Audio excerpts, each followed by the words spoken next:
Vous écoutez Du pain sur la planche, le podcast qui vous plonge au cœur de la filière forêt-bois. Je suis Delphine Gardin et mon quotidien, c'est d'aider les acteurs de ce secteur à mieux communiquer. Qui sont-ils ? Pourquoi le bois est une ressource clé pour relever les défis de la transition écologique ? Si toutes ces questions vous intéressent, vous êtes au bon endroit. Ici, une fois par mois, et sans langue de bois, je vous emmène à la découverte de cet univers et de ses experts. Je m'inscris dans une filière où il y a peut-être eu 3 générations de forestiers avant moi et j'espère bien qu'il y en aura encore 3 ou 4 après moi. Bonjour à toutes, bonjour à tous. Bienvenue dans ce nouvel épisode du Pain sur la planche, le podcast qui vous fait découvrir les femmes et les hommes qui vivent la forêt et le bois au quotidien. Aujourd'hui, on part à la rencontre de Thibaut Delessalle, gérant de l'entreprise de travaux forestiers Sylvasphère dans les monts de la Cône. Un chef d'entreprise qui nous parle sans filtre de son quotidien, de ses machines, de ses doutes et de ce métier qu'il aime profondément. Avec Thibaut, on a parlé de technologie parce que oui, dans la forêt, ça innove, de climat, de vision long terme et surtout de ce que ça veut dire aujourd'hui d'entreprendre dans la filière bois quand on est passionné. C'est un échange vrai et inspirant à écouter si vous voulez comprendre les coulisses d'une profession essentielle, mais encore trop méconnue. Bonne écoute! Bonjour Thibaut. Bonjour Delphine. Merci de m'accueillir ici. Avec plaisir. Pour commencer, je vais vous demander de vous présenter et puis de me décrire l'endroit dans lequel on se trouve. Donc Thibaut Delessalle, entrepreneur de travaux forestiers sur la commune de la Cône. Donc je suis entrepreneur en exploitation, je fais de la prestation de services pour des clients, soit qui achètent du bois sur pied ou alors des clients gestionnaires qui font exploiter par leurs propres moyens pour revendre le bois ensuite une fois exploité à des transformateurs. D'accord. Et qu'est-ce qui vous a amené à choisir ce métier ? C'est une passion d'enfance ou ? C'est pas vraiment une passion d'enfance, c'est une passion qui est arrivée sur le tard. Moi, j'étais un passionné de chevaux au départ et je suis arrivé un petit peu dans la forêt par la randonnée équestre. Et puis, je me suis retrouvé en école forestière, en BTS gestion forestière. Et du BTS, j'ai découvert la mécanisation forestière et les travaux forestiers. Je me suis pris de passion pour le milieu de l'exploitation. Et de fil en aiguille, je me suis retrouvé en formation conduite de machine, puis salarié sur une machine de récolte. Et puis finalement, je suis devenu entrepreneur en 2012 en reprenant une entreprise d'un entrepreneur qui partait en retraite sur le Tarn. D'accord. Donc des chevaux, on est passé aux machines. C'est ça. C'est ça ? Ouais. Et alors concrètement, est-ce que vous pouvez m'expliquer en quoi consiste votre travail pour les gens qui ne connaissent pas ce métier d'entrepreneur de travaux forestiers ? L'entrepreneur de travaux forestiers, alors c'est un métier qui couvre, si on veut prendre le métier dans sa globalité, ça couvre des travaux de préparation du sol à la plantation, à la récolte finale des bois, en passant par l'aménagement structurel des forêts, que ce soit les pistes, la desserte, l'entretien de la desserte, et également tous les travaux de sylviculture, à savoir l'entretien des plantations, la sélection de régénération, l'élagage de plantations en cas de besoin. Donc c'est un métier qui est très large. Nous, dans ce métier, on se situe vraiment sur la partie récolte. Donc on est à la fois un outil de sylviculture, puisqu'on met en application des décisions de gestion forestière, que ce soit des éclaircies, donc des prélèvements sporadiques d'arbres pour permettre aux autres de grossir. Ou alors on fait aussi de la récolte finale, de la coupe rase, ou de la coupe de régénération, pour le compte donc des gestionnaires qui ont pris ces décisions de gestion via leurs documents de gestion. Nous, on est vraiment un outil de sylviculture au départ, et en même temps, on approvisionne une filière de transformation en matière, puisque chaque arbre qui est coupé est valorisé, c'est pas du bois perdu.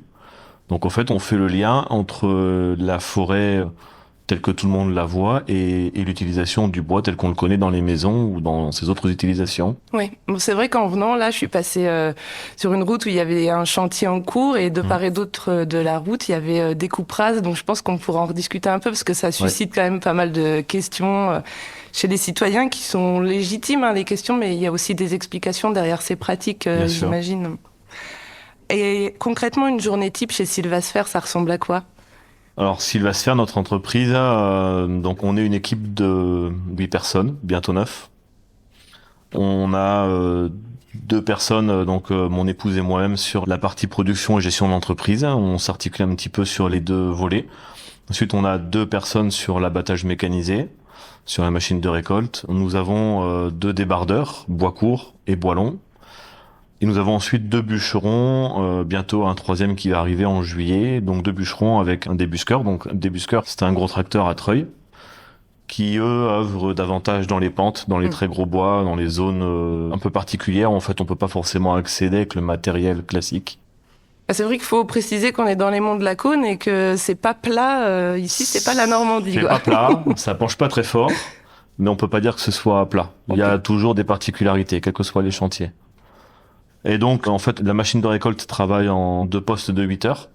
Donc, le premier poste attaque à 5h30. Donc, de 5h30 à 20h30, la machine tourne.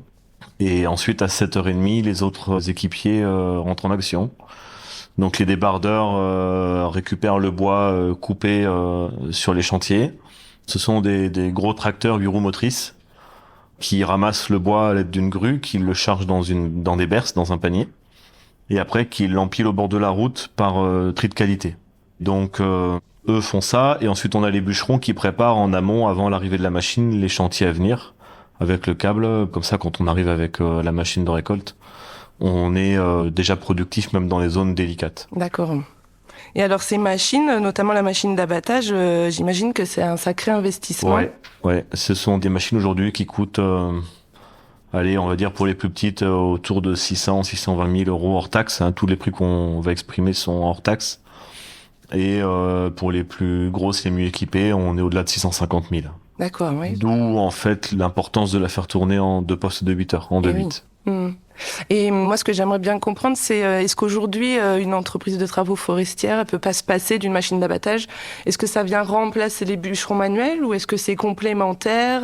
Non, alors en fait, la mécanisation de la récolte, c'est une question qui s'est posée avec l'évolution des peuplements du Fonds forestier national, qui avait été à l'époque des plantations aidées par l'État, majoritairement résineuses, et l'industrialisation, la transformation a nécessité de mobiliser des volumes de bois plus conséquents, plus rapidement.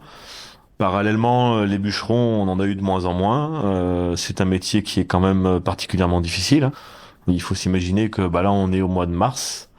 Un bûcheron, au mois de mars, il peut pas forcément travailler tous les jours, dans des conditions souvent très pénibles. À l'époque où les machines ont été créées, c'était du petit bois, donc il fallait empiler le petit bois dans des conditions... il gagnait pas la vie, c'est-à-dire qu'il faisait pas de rendement, il faisait du petit bois, il fallait empiler, mal au dos, le danger...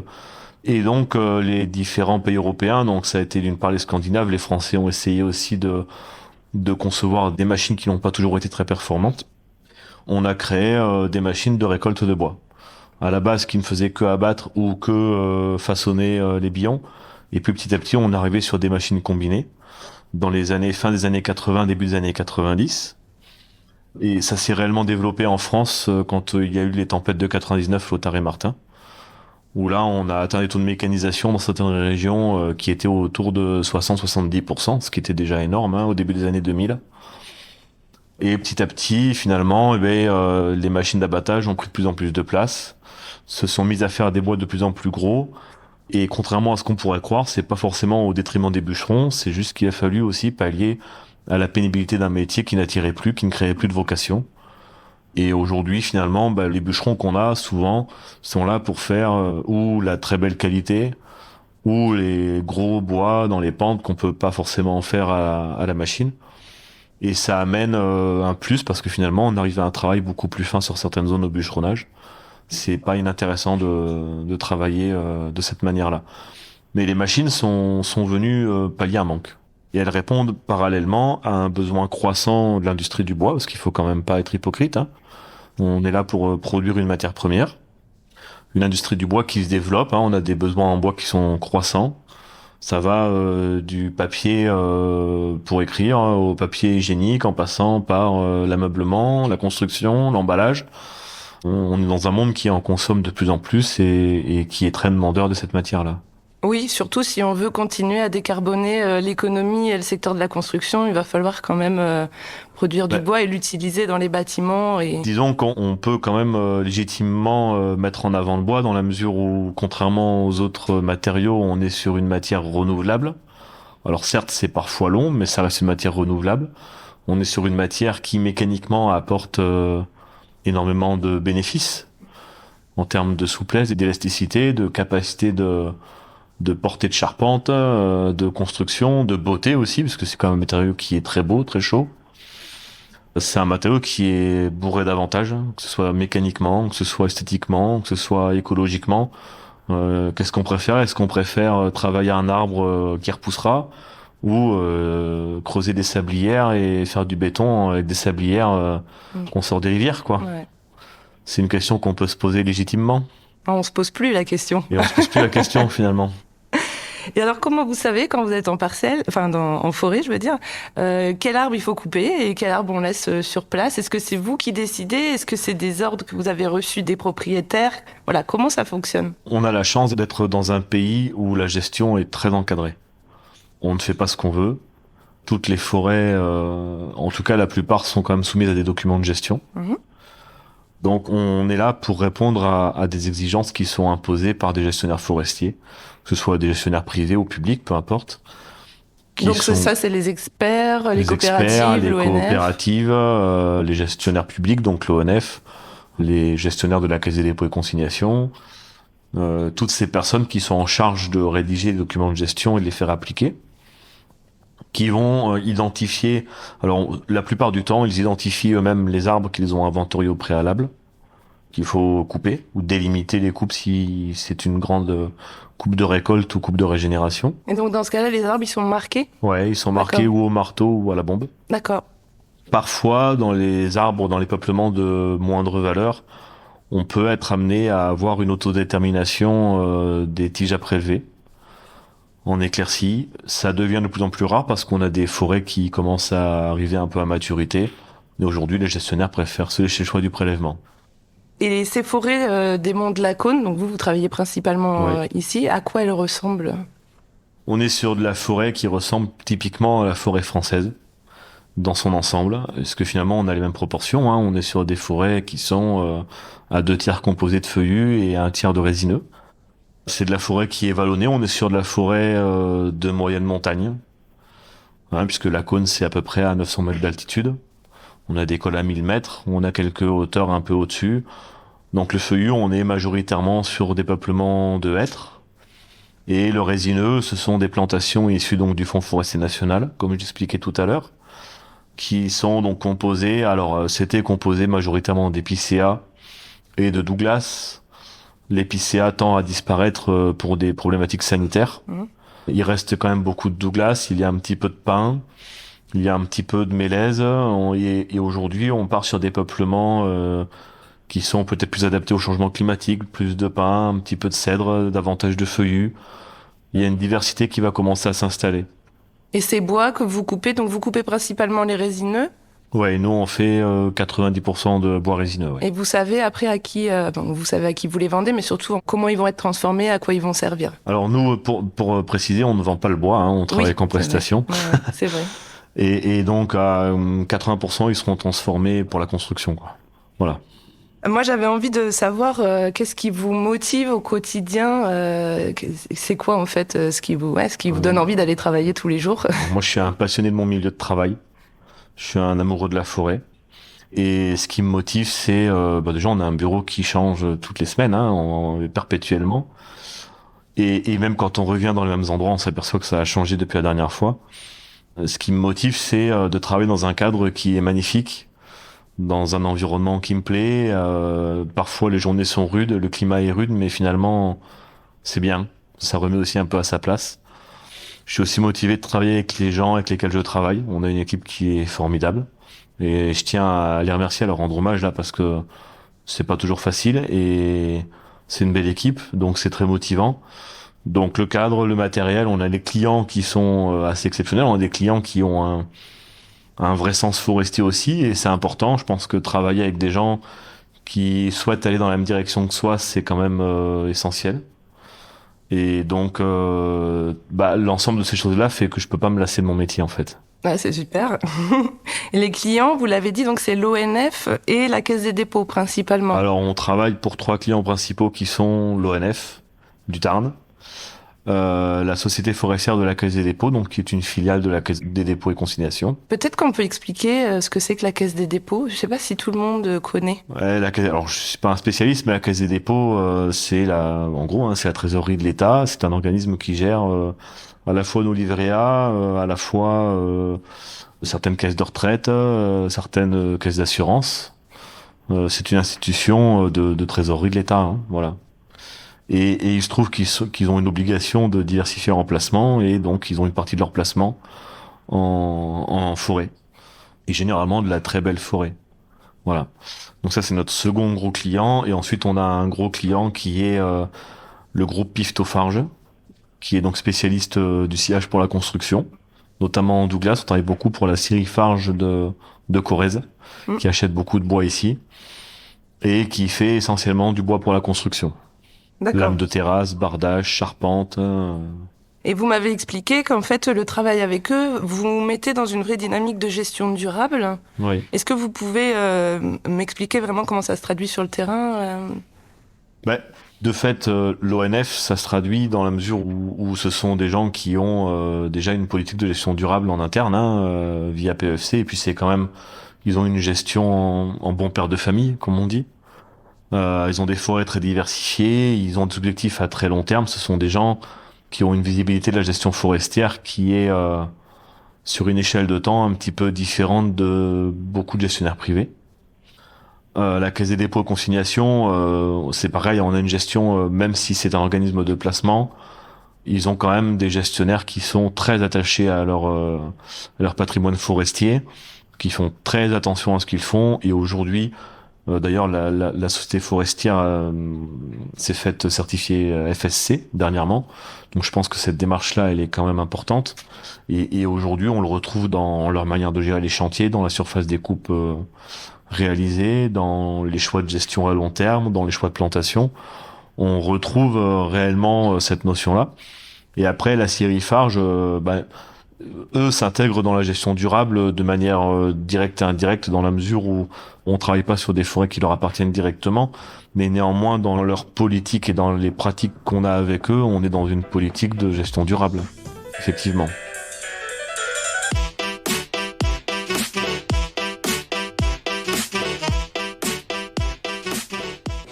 Et alors vous avez aussi fait le choix d'être certifié PEFC et Quali Territoire. Ouais. Peut-être qu'on peut expliquer déjà ce que c'est PEFC et puis surtout pourquoi c'est important pour vous d'avoir entamé ces démarches et puis d'être certifié. Donc PEFC, c'est une certification de gestion durable, qui est une certification européenne, contrairement à FSC qui est davantage une certification mondiale. PEFC, l'importance pour nous, alors les entrepreneurs ne pouvaient pas être certifiés PEFC je crois que c'était jusqu'en 2018, quelque chose comme ça. Et nous avons fait ce choix en 2020 de se faire certifier PEFC pour la bonne raison que déjà c'était une manière de valider un petit peu nos pratiques. On peut toujours dire qu'on est propre, on peut toujours dire qu'on a des pratiques qui sont correctes, mais si à un moment donné on les confronte pas à une réalité, à un référentiel officiel et qu'on les fait pas officialiser, finalement qu'est-ce que ça veut dire ? Vous avez un exemple de pratique propre ou correcte ? Oui, on en a plusieurs. Déjà, on fonctionne qu'en lubrifiant hydraulique bio et en lubrifiant de coupe bio également. Les lubrifiants de coupe sont quand même des huiles perdues, faut le savoir. C'est-à-dire que c'est des huiles qui sont destinées à, comme elles sont sur les chaînes de coupe, nécessairement à un moment donné, elles partent dans la nature. Donc pour nous, il était important qu'on soit en lubrifiant bio sur la coupe, et cela depuis maintenant 2014. Donc c'est quand même un engagement qui est un petit peu ancien. Et j'imagine que ces lubrifiants, ils sont plus chers que des... Pas forcément. Non, même pas ? Alors en hydraulique, oui. En hydraulique, on a des tarifs qui sont au double de l'hydraulique minérale. Par contre, en huile de coupe, on est sur des tarifs qui sont similaires. On a également une politique d'arrêt des chantiers quand les conditions sont trop mauvaises. Alors je pense que la filière maintenant évolue largement vers ça, mais ça n'a pas forcément été la règle pendant longtemps. Dès qu'on sent que les sols sont trop sensibles ou que ça va pas forcément être correct pour le milieu, ou en tout cas pour l'aspect du chantier, on arrête. C'est un principe. Okay. Soit on change de chantier, soit on arrête purement et simplement. Ça Donc vous nous perdez arrive. de l'argent, quoi. Enfin, quand on On arrête un perd de la chantier. production, faut Ouais. être clair. Mm. Mais je pense qu'on le récupère dans la confiance que les clients mettent en nous. Je pense que nos clients apprécient cette démarche-là dans la mesure où on respecte leur milieu aussi. C'est aussi notre réputation. On a aussi une politique de remise en état des chantiers après coupe. Hein. Donc quand il y a, si dégâts il y a et quand il y en a, eh bien on remet en état. C'est comme ça. C'est une règle. Ok. Vous m'avez aussi parlé de technologies assez innovantes pour Ouais. suivre la gestion de vos chantiers. Ouais. Ça, moi, je suis curieuse de... Ouais, en 2014, on a mis en place la cartographie embarquée dans les engins. Donc, dans chaque machine, Dans chaque il y a un machine. GPS. Alors, Enfin, dans chaque machine, on a un logiciel de cartographie embarqué avec un GPS qui permet à la fois de récupérer des informations que les clients peuvent nous transmettre, donc des informations géolocalisées, cartographiques, ou alors que nous, on intègre au chantier à la préparation. donc les plans des parcelles. Ouais, des plans de parcelles, des points particuliers, des zones où on a des obstacles, des zones de traversée de ruisseaux, des zones humides, des zones de régénération, tout ce qui peut être identifiable géographiquement. Et donc ces informations-là apparaissent à l'écran des machines. Et ensuite, la machine, quand elle coupe un arbre, elle géolocalise le bois qu'elle récolte. Ah ouais. Et par tri de qualité. Donc ça permet en fait aux engins de débardage qui peuvent arriver avec un décalage plus ou moins important de se repérer dans la coupe, de repérer les passages, de repérer les qualités de bois et leur répartition dans la parcelle en cas de besoin. Donc tout ça, ça permet d'optimiser à la fois la production, ça permet de faire un travail plus propre parce que quand on sait qu'une zone est sensible, d'office on va pas s'y aventurer. Hein. C'est quand même pas plus mal, ça évite les problèmes. Et ça permet aussi de définir parfois des tracés bien particuliers pour justement passer toujours au même endroit et pas rouler un peu partout dans la parcelle et ornirer partout. Et donc ça permet de déterminer les voies de vidange et d'avoir une traçabilité. Et cette Une traçabilité traçabilité des bois. des bois. Et cette traçabilité cartographique, donc elle part de la coupe. Ensuite, on peut éventuellement faire figurer les piles de bois sur la carto. Et ce portail cartographique est également ouvert à nos clients, qui leur permet d'avoir un accès à distance à la production en cours et réalisée, ce qui permet de gérer les flux de bois pour eux aussi. Ce qui veut dire que quand le bois il arrive en Syrie, Ouais. on peut identifier la parcelle, voire même le point GPS où il a été Disons que prélevé. si on sait de quel chantier vient le camion, oui, on peut savoir ce camion-là vient de cette parcelle-là et de ces bois-là, ouais. Ah, c'est hyper poussé. Mm. Ouais. Et c'est un outil qui nous permet, nous, aujourd'hui, on sait plus faire sans, quoi. Et je pense que nos clients sont attachés à ça aussi. Et c'est un outil qui est beaucoup utilisé dans les entreprises ou finalement vous c'est quand même assez... Alors ça nouveau. commence à être un petit peu généralisé, en tout cas dans l'installation. Maintenant, dans l'utilisation telle que nous on l'a, jusqu'à il y a peu, on était quand même très en avance. Et je pense que aujourd'hui encore, assez peu d'entreprises l'intègrent comme nous on l'a intégré. Même nos bûcherons aujourd'hui utilisent ce système-là pour intégrer les informations quand ils travaillent, quoi. C'est-à-dire que ça permet de communiquer, même au sein de l'équipe, d'avoir une communication, une traçabilité du travail des uns et des autres. Et ça permet de savoir qui a travaillé où et qu'est-ce qu'il a préparé pour quelle personne. Donc finalement, ça simplifie le travail de tout le monde, ça fluidifie beaucoup, beaucoup les tâches. Donc les bûcherons ils ont ça sur leur téléphone. Ouais, ils ont Ouais. ça sur leur téléphone. Alors, c'est pas un traçage GPS pour eux, hein. Mhm. Eux, ils ont juste Mhm. accès au portail où ils intègrent des informations. Donc, quand ils stockent des piles de bois pour un engin ou qu'ils nous préparent des zones qu'ils ont finalisées, et ben ils peuvent faire figurer les zones qu'ils ont finalisées. Comme ça, on sait que derrière, ça c'est fait, on n'a plus à y revenir. C'est fini, même pour le client, il sait où on est, il sait ce qu'on a fait. Et c'est bien, quoi. Et puis on est quand même assez loin de l'image ancienne du bûcheron Ouais. avec sa petite Très hache loin. ou sa tronçonneuse. Très loin, on a un métier qui a beaucoup évolué, ouais. Ouais, qui s'est modernisé, qui est moins pénible. On a un métier qui est passé d'une époque où on avait des gens qui avaient du mal à survivre, il y avait un taux de mortalité qui est quand même assez Ah ouais, élevé, ouais. une espérance de vie qui était relativement courte, hein. Alors bon, Avec les accidents. avec les ou- accidents, avec aussi une usure du corps, Ouais. des troubles musculo-squelettiques qui étaient assez importants. Je pense qu'un bûcheron qui avait bûcheronné pendant 40 ans de sa vie et empilé du bois à la main, il n'avait pas forcément la même santé à 60 ans que qu'aujourd'hui un chauffeur de machine qui va faire ça pendant 40 ans. C'est un métier qui est devenu plus agréable, plus confortable, certes qui nécessite davantage peut-être de connaissances techniques, pour toutes les raisons qu'on peut imaginer, hein, que ce soit mécanique, que ce soit de la technique de franchissement, que ce soit de la technique forestière, parce que je pense qu'on nous a aussi responsabilisés davantage. Nos clients responsabilisent maintenant davantage les entrepreneurs qu'à une certaine époque. Mais c'est un métier qui est quand même devenu plus facile à vivre. Et justement, on parle de cette évolution et quand on a échangé au téléphone la dernière fois, vous aviez un discours assez humble face au travail de vos prédécesseurs. Est-ce que vous pouvez m'expliquer pourquoi c'est important pour vous de respecter tout le travail des anciens? Quand on arrive dans une parcelle, nécessairement, il y a pas mal de gens qui sont passés par là avant nous. Ouais, la forêt, elle s'est pas construite toute seule. Que ce soit la plantation, que ce soit l'aménagement des pistes, que ce soit les éclaircies qui ont été faites précédemment. Il faut y penser parce que déjà, ils n'avaient pas forcément les mêmes moyens que nous.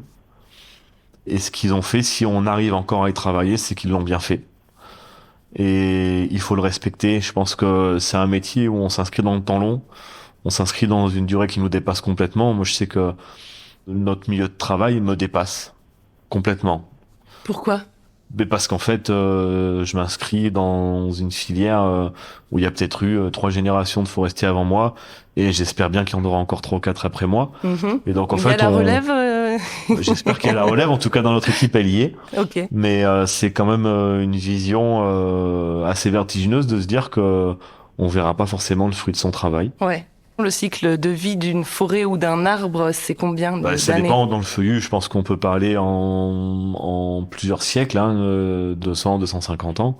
Dans le résineux, localement, sur le Tarn, on est sur des futaies qui vont aller de 50, 60 à parfois plus de 100 ans selon les gestionnaires. Sachant que je pense qu'on va quand même vers une évolution dans le temps où on va laisser vieillir un peu plus les forêts pour des problématiques d'adaptation au réchauffement climatique. Je pense qu'aujourd'hui, les gestionnaires sont tous d'accord pour limiter certaines coupes comme on faisait avant et qu'on fera de moins en moins et augmenter la régénération et donc faire durer les cycles davantage de temps. Mais ça, il faut en avoir conscience quand on fait ce métier-là. Je sais que je peux repasser parfois dans les parcelles où je suis passé 20 ans en arrière, ça m'arrive. Mais je sais que je ne verrai pas forcément la fin de mon travail. Mais quelque part, c'est ce qui est beau, quoi. Ah oui. Et c'est aussi ce qui me pousse à faire quelque chose de propre, c'est que je me dis qu'il faut que je laisse une bonne image de ce que j'ai fait à ceux qui passeront après. Ouais. De la même manière que je trouve que ce qui a été fait avant, c'est bien. Alors on est allé voir en arrière. Maintenant, on va regarder un peu ce qui se fait dans la filière forêt-bois et puis comment elle évolue. Parce que la filière forêt-bois, c'est comme tout secteur économique, elle est en perpétuelle évolution. Et quelle transformation vous avez pu observer ces dernières années Moi, ça fait 20 ans que je travaille dans la filière bois et en l'occurrence sur les monts de la Côte. C'est assez flagrant les changements qu'il y a eu parce que il y a 20 ans, on parlait déjà beaucoup moins des problèmes climatiques. On avait moins de problèmes parasitaires. Donc les gestionnaires se posaient sans doute beaucoup moins de questions. On était sur des schémas, on a hérité de schémas, toujours le FFN, le Fonds forestier national, on a hérité de ces schémas des années 50. Donc juste peut-être on va réexpliquer le FFN. En fait, c'était après-guerre, pour participer à l'effort de reconstruction de notre pays. On avait un exode rural massif, donc des terres agricoles qui étaient abandonnées. Et l'État avait envisagé qu'il fallait reboiser la France pour avoir de la matière et du matériau pour l'avenir, pour récupérer de l'autonomie. Et donc, on proposait aux agriculteurs qui quittaient leurs terres, ou qui en tout cas qui les exploitaient plus, de planter sur ces terres qui étaient abandonnées, plutôt que de les laisser partir en friche. L'État fournissait les plans et permettait l'entretien les premières années, et puis on allait avoir des forêts qui permettraient d'avoir du bois dans les décennies qui viendraient. Et donc le Tarn a été le deuxième département à bénéficier de ce plan de subvention massif, en tout cas de ce plan d'aide. Et du coup, c'est pour ça qu'on a eu des forêts qui sont magnifiques. Alors à l'époque, forcément, majoritairement, on a reboisé en résineux à croissance rapide pour avoir du bois le plus rapidement possible. Oui, parce que c'est le bois qu'on utilise le plus pour la construction aussi. Par exemple, c'est ça. Donc, on a hérité de ces politiques-là où on était parti, à l'époque, on n'avait pas de recul, on était parti sur des monocultures, sur des centaines d'hectares avec une seule essence, des schémas sylvicoles bien particuliers. Et comme la forêt, on réfléchit toujours sur le temps long. Ma foi, nous, quand on a récupéré ça, moi je suis arrivé dans le milieu en 2005, On a hérité de ça et il n'y avait pas de question à se poser, on était dans ces schémas-là. 20 ans après, on s'aperçoit quand même que ces schémas ont leurs limites, que ce soit par rapport au climat, que ce soit par rapport aux parasites, que ce soit par rapport au paysage, tout simplement. Et il faut les faire évoluer, mais ça se fait pas comme ça en un claquement de doigts. Donc maintenant, je pense que depuis une dizaine d'années, les gestionnaires ont pris conscience de ça, travaillent différemment. Il y a une évolution dans les schémas de plantation, il y a une évolution dans les schémas de récolte. On fait de plus en plus de coupes de régénération naturelle. On fait de moins en moins de coupes rases importantes. Quand on les fait, c'est qu'on peut généralement pas passer à travers, hein. C'est qu'on est un petit peu obligé pour des problèmes de parasites, pour des problèmes d'impossibilité de régénération. Donc en fait, quand il y a des coupes rases, c'est où que les bois sont infestés, notamment les scolites, Ouais. ou que les bois sont arrivés à maturité et comme ils ont été tous plantés en même temps, en gros, il faut les récolter, c'est ça? La notion de maturité est très relative, mais par exemple, on va prendre des futaies de monoculture d'épicéa commun. La régénération naturelle de l'épicéa commun, pour quelqu'un qui est dans la filière, en tout cas en moyenne montagne ou en plaine, c'est pas forcément un schéma qui est viable. Faut être clair, hein. Donc on peut pas l'envisager. Donc il faut envisager un renouvellement du peuplement. Et donc à ce compte-là, eh bien, repartir sur une coupe rase. Alors peut-être pas sur des surfaces qui correspondent au massif qui avait été planté à l'époque, mais sur 1 hectare, 2 hectares, 3 hectares, et puis repartir sur des parquets de 3 hectares avec différentes essences. Peut-être que dans la durée, on arrivera sur des schémas différents. Mais ça, c'est pareil, ce sont des choix qui sont faits maintenant et on en aura les fruits que dans 50, 60 ans. Eh oui. Le Douglas, aujourd'hui, selon les sols, selon les stations, selon l'orientation topographique, on arrive par endroits à faire de la régénération, mais c'est pas non plus une généralité. On peut avoir des stations où le Douglas, aujourd'hui, subit les problèmes du réchauffement climatique. Donc la régénération n'est pas forcément une solution. Donc il y a tout un tas de situations où en fait la coupe rase, elle est un petit peu inévitable. Et hélas, même nous, ça nous fait pas plaisir, hein. Un jour, moi, j'ai un étudiant qui m'a demandé pourquoi je préférais faire des éclaircies plutôt que des coupes rases. Et je lui ai simplement répondu que si j'avais envie de revenir dans une parcelle tous les 10 ans, ben, il fallait l'éclaircir, il fallait pas la raser. Voilà. Mais hélas, ça peut être une situation de toute façon à laquelle il faut avoir recours. Bon, mais ce que vous êtes en train de me dire, c'est que quand même les pratiques changent. Ouais. Sauf que ça prend du temps, puisqu'un arbre, ça pousse pas en quelques années, ça prend au moins 50 ans, donc on peut pas changer toutes les pratiques du jour au lendemain. Des choix qu'on fait aujourd'hui, on commencera à avoir des effets dans 30, 40 ans. Mais c'est une notion de temps long. C'est un petit peu le décalage qu'il y a avec aujourd'hui nos concitoyens et le grand public quand on les croise en forêt, c'est que eux voudraient des résultats instantanés. Et on est dans une société de l'instantané. Et nous, nos gestionnaires et nous, forestiers, on s'oriente dans un temps long. On travaille sur des choses qui ont 50, 60 ans, 70 ans, et on travaille pour des choses qui seront là dans 50 ans, 60 ans. Et cette vision-là, il faut en avoir conscience. Alors oui, les monocultures d'épicéa, c'est pas beau, mais elles sont là, il faut faire avec. Et si on veut pas tout raser d'un coup et repartir sur autre chose tout d'un coup, il faut y aller progressivement. Voilà. Mais justement, hier sur mon compte Instagram, j'avais ouvert une boîte à questions parce que j'ai annoncé que j'allais vous enregistrer.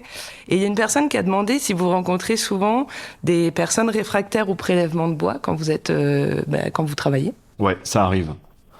Ça arrive, je dirais pas de plus en plus. Mais par contre, le fait est que quand ça arrive, les gens sont souvent de plus en plus violents avec nous. Donc c'est des gens qui se promènent, qui font des randonnées, puis qui tombent sur votre chantier. Et contrairement à avant où il y avait beaucoup de gens qui avaient un besoin de dialogue, aujourd'hui on est souvent dans une situation de, peut-être pas toujours de confrontation, mais en tout cas où on sent qu'il y a une hostilité. Ils écoutent pas. Ils écoutent pas forcément. Malgré tout, on essaye quand même toujours de rester ouvert. Moi je sais que sur les chantiers, quand on voit passer des randonneurs et on sent une curiosité, on essaie toujours de s'arrêter et de discuter. Ah ouais.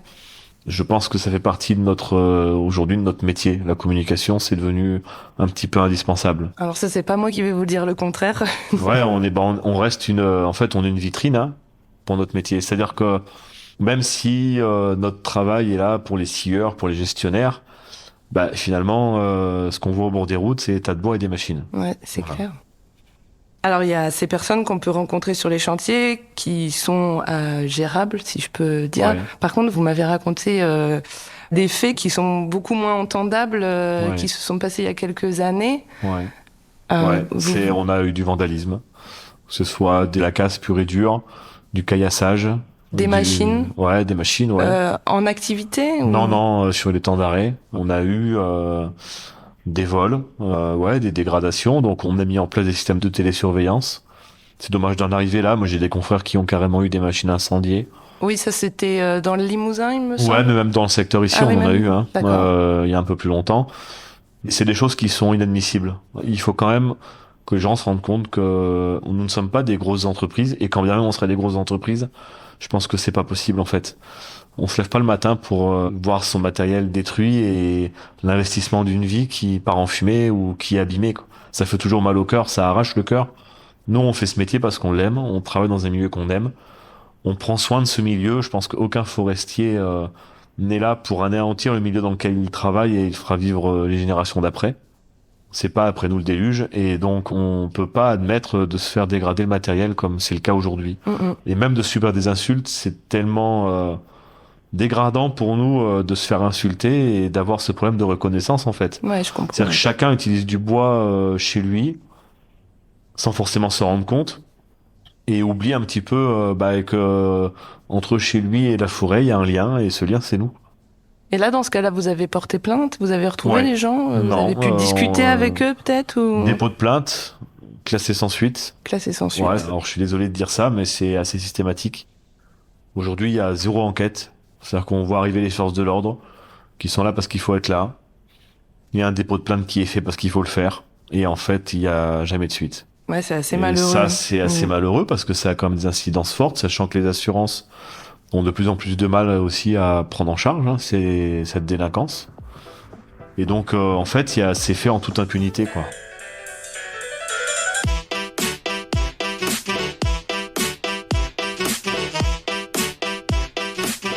Et comment vous voyez l'évolution de la perception de votre métier par le grand public? Vous êtes quand même, vous restez optimiste? Non, c'est très inquiétant. Parce qu'on sent qu'on est dans une société où, du fait que les préoccupations écologiques sont fortes, on a des associations assez extrémistes qui se montent et qui se permettent des choses, sachant pertinemment que de toute façon elles seront pas punies et qu'elles seront pas ni cadrées ni rien du tout. Et donc on a envie d'aller abîmer une machine, on va abîmer une machine, c'est comme ça. Et le monde d'aujourd'hui s'exprime de toute façon dans l'hostilité, dans la violence. Les réseaux sociaux alimentent le système. Les gens ne sont plus dans le dialogue. Vous savez, aujourd'hui, la longueur d'une discussion, c'est 140 caractères, hein, j'ai envie de dire. Ouais. Et donc, nécessairement, ça limite un petit peu l'argumentaire. Ouais.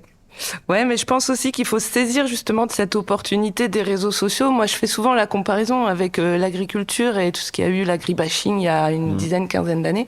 Aujourd'hui, on voit quand même pas mal d'agriculteurs qui sont sur les réseaux sociaux, qui ont pas mal d'abonnés. Et moi, je rêve d'avoir des ETF youtubeurs pour faire connaître le métier, pour justement déconstruire tous ces préjugés. On commence. C'est pas simple. C'est pas simple. Et je pense aussi qu'on a un manque de temps, c'est-à-dire que c'est pas forcément rémunérateur. Bien sûr. Je pense que mes confrères vous le diront aussi. Il y a un moment où on peut pas passer 2 heures par jour à faire des vidéos pour YouTube je sais. ou pour Instagram. Je pense que les agriculteurs non plus d'ailleurs. Mais la problématique aussi, c'est qu'on est resté muet alors que en face, on a des associations qui prennent le temps de communiquer, qui le font très bien, qui font que et ça. de manière massive. Et on a du mal à répondre à ça, en fait. Je pense qu'on a été complètement abasourdi par tout ce qui s'est dit sur nous ces dernières années. Mais il est temps de changer la donne et puis de communiquer. C'est d'ailleurs l'objet de ce podcast, de faire mieux connaître les métiers de la filière forêt-bois.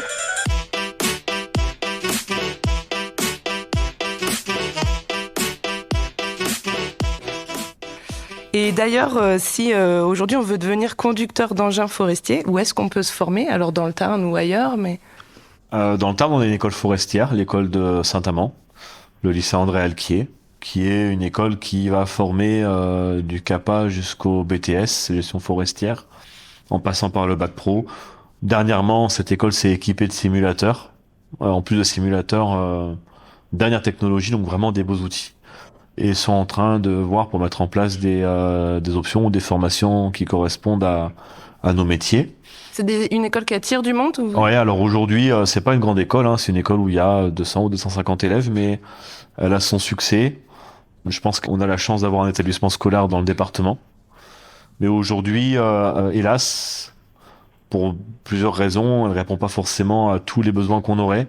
Et pour ça, on a des écoles qui sont un peu plus éloignées, mais comme Bazas ou Memac, qui peuvent former éventuellement à la conduite. Pour l'instant, en tant que Saint-Amand n'a pas mis en place leur formation. Donc Bazas, c'est Donc où? Bazas en Aquitaine, En en Aquitaine. Gironde, Et et Memac. Memac en Corrèze, Ok. dans le Limousin. Et ensuite, on a une très bonne formation en câblage et bûcheronnage sur Pamiers, en Ariège, au centre de formation de Pamiers, où là, vraiment, par contre, il y a une formation de câblage bûcheronnage qui est vraiment d'exception, quoi. Donc vous, les gens qui travaillent chez vous, c'est pas forcément des gens de la Cône, c'est des gens qui se sont formés Alors, ce sont beaucoup des gens du terroir, quand même. quand même, mais qui ont commencé souvent leur cycle de formation à Saint-Amand et qui ont poursuivi leur cursus dans des écoles d'autres régions et qui sont venus après. Alors là, actuellement, on a un apprenti, par exemple, en conduite, qui a fait tout son cursus jusqu'au bac pro à Saint-Amand. Et après le bac pro, qui a fait le choix d'aller se former à Bazas, en Nouvelle-Aquitaine, pour la conduite. Bon, il est mobile. On arrive à la fin de cet échange. Moi, je voulais savoir quelle vision vous avez de votre métier pour les années à venir. Est-ce que vous pensez qu'il va encore évoluer? Parce qu'il a déjà quand même pas mal évolué. Est-ce qu'on arrive là à une étape qui stagne ou ça va encore changer?